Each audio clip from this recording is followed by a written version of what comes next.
Dormir al aire libre en territorio lleno de serpientes de cascabel parece una sentencia de muerte. Pero lo increíble es que los nativos americanos lo hicieron durante siglos, y casi nunca resultaban mordidos. La clave estaba en algo más que suerte. Era conocimiento profundo del entorno, disciplina colectiva y técnicas transmitidas de generación en generación. Lo primero fue entender al enemigo.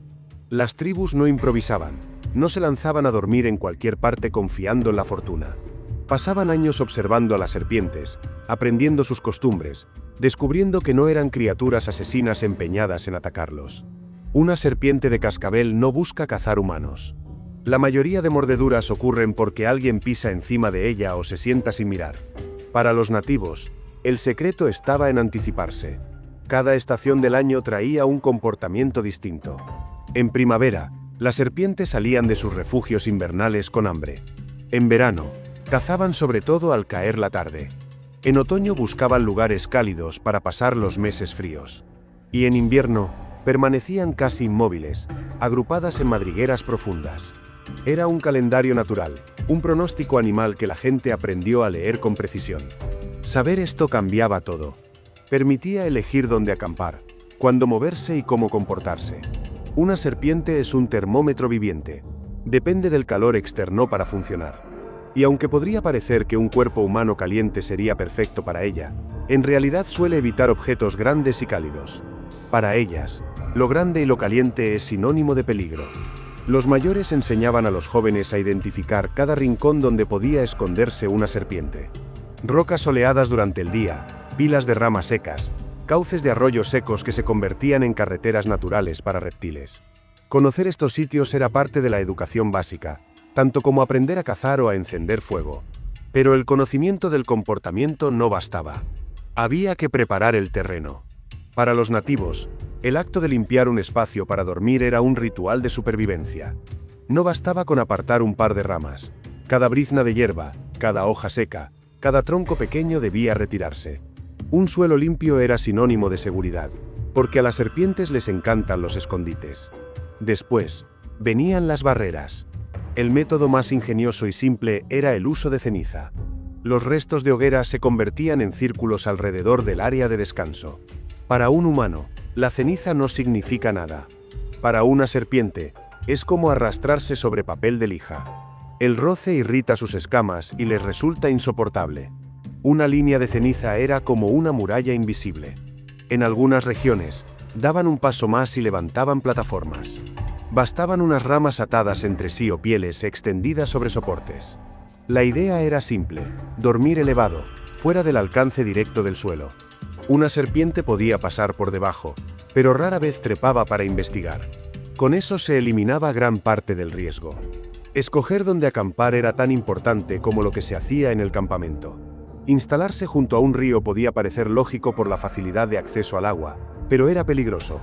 Allí también iban los animales que servían de presa a las serpientes. Lo mismo pasaba con las zonas de sombra densa bajo grandes árboles. Sí, daban frescor, pero también eran refugios perfectos para reptiles que huían del calor. Cada decisión contaba: dónde colocar las camas, dónde encender el fuego, dónde almacenar la comida. Y hablando de comida, había otra regla sagrada: no dejar restos cerca del campamento. Los ratones y ratas acudían al olor, y con ellos llegaban las serpientes que los cazaban. Una mala gestión de los desechos era lo mismo que enviar invitaciones al banquete nocturno de las serpientes. Además de las barreras físicas, usaban repelentes naturales. Plantas como la salvia, el cedro o el pasto dulce no solo servían para rituales espirituales, también eran armas contra los reptiles. Cuando se quemaban, liberaban un humo denso y aromático que saturaba el aire. Las serpientes dependen de su lengua bífida para oler el mundo. El humo llenaba el aire de señales confusas, como si un humano intentara caminar con una linterna deslumbrante frente a los ojos. El momento de quemar estas hierbas no era casual. De día, el viento podía dispersar el humo. De noche, el aire era más tranquilo y el humo se quedaba alrededor del campamento, como una cortina invisible. Y no solo se quemaban, a veces se machacaban las hojas y se esparcían en el perímetro del campamento, creando un foso químico desagradable para los reptiles. La ceniza tenía un doble valor. Además de molestar físicamente a las serpientes, retenía los aceites de esas plantas, prolongando su efecto. Así, Un campamento protegido con ceniza y hierbas aromáticas se volvía un lugar hostil para cualquier reptil. Pero aún con todas esas medidas, siempre existía la posibilidad de un encuentro. Por eso, los nativos desarrollaron un arte que parece sacado de un entrenamiento militar: dormir ligero. Sabían que el cerebro humano nunca se desconecta por completo. Con práctica, lograban descansar y al mismo tiempo permanecer alertas a los sonidos del entorno. No todos los ruidos son iguales. El viento moviendo hierba suena distinto a una serpiente arrastrándose. Los pasos rápidos de un ratón tienen un patrón diferente al movimiento pausado de un reptil. Aprender estas diferencias era vital. Y los niños comenzaban desde pequeños a entrenar el oído y los reflejos. Si alguien despertaba en medio de la noche, no debía gritar ni moverse bruscamente. Eso podía provocar el ataque inmediato. La reacción correcta era lenta, controlada, casi calculada, como si el cuerpo se hubiera convertido en una extensión del entorno. Una respuesta brusca era la diferencia entre la vida y la muerte. Dormir juntos era otra táctica. El calor compartido no solo protegía del frío, también permitía una vigilancia colectiva. Mientras unos descansaban más profundamente, otros permanecían atentos. Era como tener un sistema de turnos no declarado, donde todos, sin darse cuenta, se protegían mutuamente. Y siempre había herramientas al alcance de la mano. Una rama larga, un palo firme, colocado junto a cada durmiente. Si una serpiente se acercaba, no se intentaba matarla, se la apartaba con calma. La mayoría de las veces, el animal prefería retirarse antes que atacar. Las serpientes no buscan conflictos, y los nativos lo sabían mejor que nadie. Este equilibrio entre respeto y prevención era la clave. No se trataba de exterminar a las serpientes, sino de convivir con ellas, entenderlas, anticiparse a sus movimientos y adaptar la vida humana a su presencia. Suscríbete si te gusta el vídeo. Aunque las técnicas de limpieza del suelo, las barreras de ceniza y las hierbas aromáticas eran efectivas, los nativos americanos sabían que el mejor aliado para detectar el peligro eran los animales domésticos, especialmente los perros. Para las tribus, los perros no eran simples ayudantes de caza o transporte, eran guardianes nocturnos. Su olfato y oído superaban al de cualquier humano, y su instinto los hacía reaccionar al más mínimo movimiento extraño. En las noches más silenciosas, cuando hasta el viento parecía dormirse, el gruñido bajo de un perro podía ser la diferencia entre la tranquilidad y un ataque sorpresivo. Los canes se colocaban estratégicamente alrededor del campamento, no tanto como una muralla física, sino como un sistema de alarma natural. Cuando detectaban una serpiente acercándose, ladraban o cambiaban de postura, despertando a los humanos. El vínculo era tan profundo que se confiaba en ellos más que en cualquier otro sistema. Si un perro se negaba a dormir en un sitio, nadie insistía en quedarse allí. Era una regla tácita: la intuición animal valía más que la comodidad humana. Además del perro, el fuego seguía siendo el eje central de la seguridad nocturna. No se trataba solo de encender una gran hoguera, sino de colocar varias hogueras pequeñas alrededor del área de descanso. La luz y el calor incomodaban a las serpientes, que preferían mantenerse alejadas de fuentes brillantes y calientes. Pero más que eso, las hogueras cumplían una función práctica. Generaban anillos de ceniza fresca cada noche, renovando así la barrera natural contra los reptiles. Algunas tribus incluso practicaban una estrategia doble. Encendían un fuego central para cocinar y socializar, y luego otros fuegos secundarios que se apagaban lentamente durante la madrugada, creando zonas calientes donde las serpientes no querían pasar. El calor residual en las piedras mantenía alejado a cualquier reptil curioso hasta el amanecer. Pero ¿qué pasaba cuando, a pesar de todas estas precauciones, alguien se encontraba cara a cara con una serpiente de cascabel? La reacción inmediata podía determinar la vida o la muerte. Los nativos americanos no gritaban, no atacaban con furia, no se movían como presas. La primera norma era mantener la calma. Las serpientes reaccionan al movimiento brusco. Un cuerpo quieto, lento, no las interpreta como amenaza directa. Si una cascabel aparecía en el borde del campamento, la respuesta era usar palos largos para guiarla fuera del área. No la golpeaban ni intentaban matarla a menos que fuera absolutamente necesario. Sabían que matar a una serpiente podía traer más problemas, no solo porque el olor del cuerpo atraía a otros depredadores, sino porque cada serpiente eliminada era una pieza menos del equilibrio natural que controlaba plagas de roedores. En casos extremos, cuando una serpiente llegaba demasiado cerca, usaban trucos simples pero eficaces.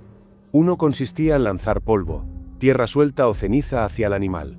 El contacto con partículas pequeñas irritaba sus escamas y sus órganos sensoriales, obligándola a retroceder. Otro era usar ramas encendidas, no para quemar, sino para crear una línea de calor y luz que la serpiente rara vez cruzaba. El respeto hacia estos animales estaba profundamente arraigado. En muchas culturas nativas, la serpiente era un símbolo espiritual, asociada tanto con la renovación de la vida como con el peligro latente. No se la veía como un enemigo que debía ser eliminado, sino como un ser con el que se debía convivir. Esa mentalidad evitaba que la relación se convirtiera en una guerra sin fin. Por supuesto, no siempre se lograba evitar las mordeduras.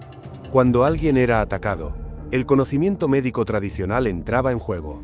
El primer paso era inmovilizar al herido. Sabían que moverse demasiado hacía que el veneno circulara más rápido por el cuerpo. Luego aplicaban vendajes ajustados, no para cortar la sangre por completo, sino para ralentizar el avance del veneno. Las plantas medicinales eran esenciales. Algunas tribus usaban cataplasmas de hierbas trituradas con efectos antiinflamatorios, mientras que otras aplicaban arcillas frías sobre la herida para absorber parte del veneno y reducir la hinchazón. También había rituales de succión, realizados por personas entrenadas, aunque no siempre eran efectivos. Aún así, estos métodos aumentaban las probabilidades de supervivencia en una época sin hospitales ni antídotos modernos. Los curanderos jugaban un papel central. No eran simples sanadores, sino guardianes del conocimiento acumulado durante generaciones. Sabían qué hierbas podían reducir el dolor, cuáles controlaban la fiebre y cuáles fortalecían el corazón debilitado por el veneno. El tratamiento no era rápido ni garantizado, pero en muchos casos lograba salvar vidas que, de otro modo, se habrían perdido.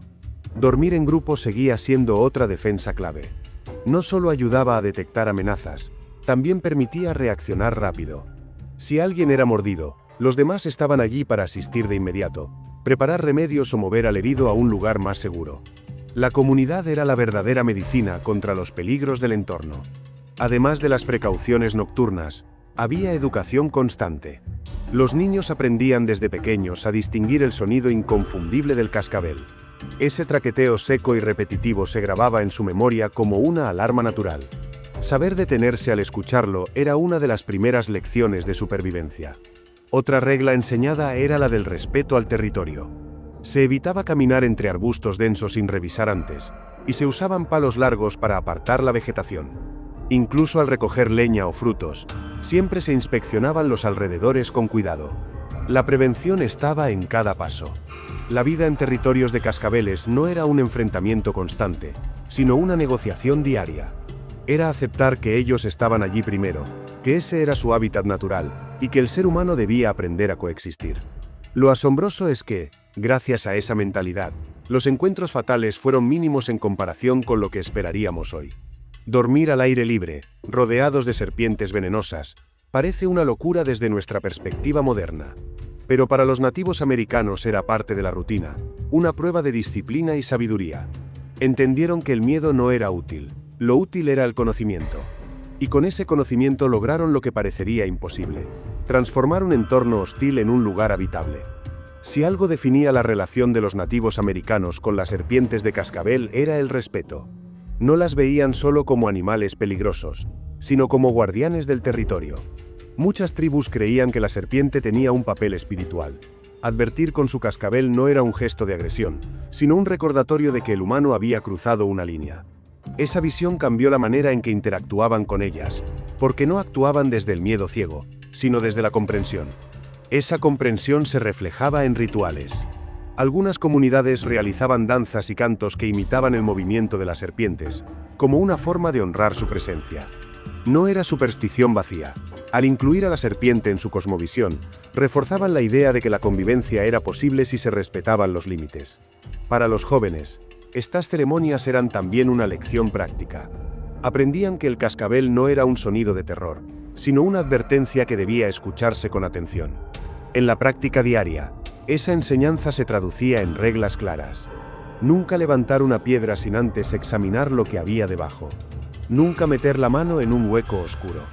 Nunca caminar de noche sin pisar con firmeza y cuidado. Parecen detalles pequeños, pero repetidos día tras día se convirtieron en reflejos automáticos que evitaban tragedias. La educación no se limitaba a los hombres cazadores. Las mujeres, que recolectaban hierbas y raíces, también eran expertas en identificar lugares donde las serpientes podían esconderse. Los niños, desde temprana edad, aprendían a diferenciar los rastros en la tierra. El zigzag de una serpiente arrastrándose, las marcas frescas de un animal que había pasado hace poco.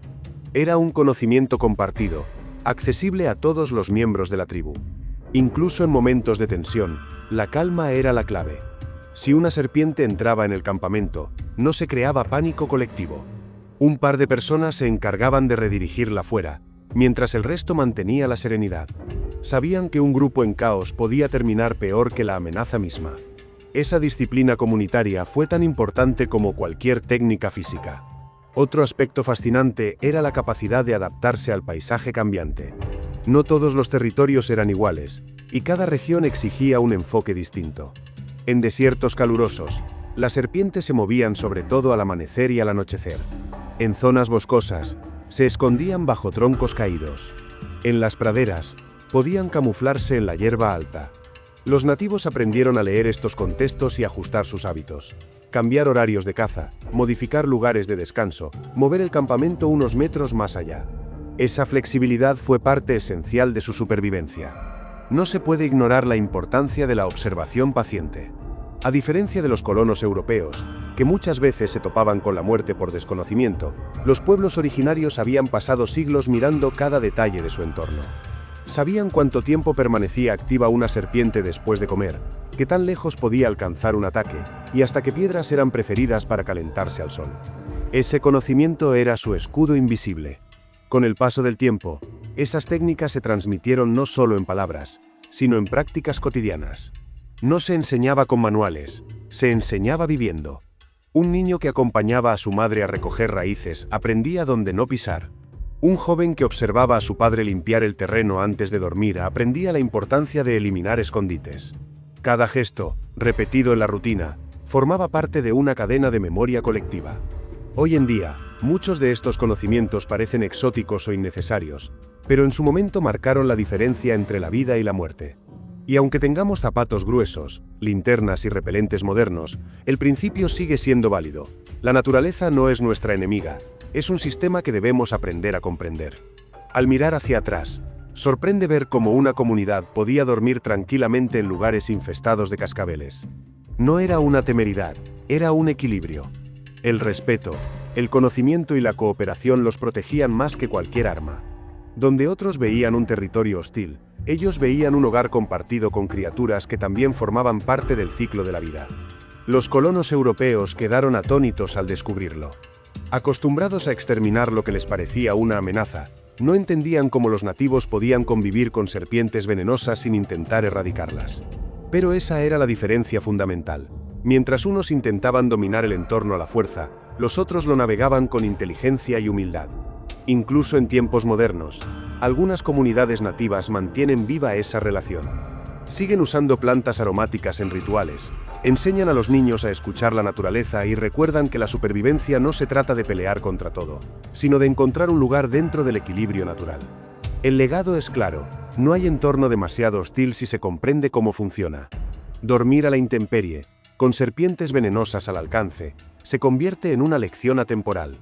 Nos dice que la fuerza no siempre está en construir muros o en destruir amenazas, sino en mirar de cerca, aprender y adaptarse. La próxima vez que pienses en una serpiente de cascabel, recuerda esto. Para los nativos americanos, no era un monstruo nocturno que acechaba, sino un vecino ruidoso que anunciaba su presencia. Y gracias a ese respeto, pudieron vivir, cazar, soñar y dormir en paz, incluso bajo las estrellas más peligrosas. Suscríbete si te gustó el vídeo.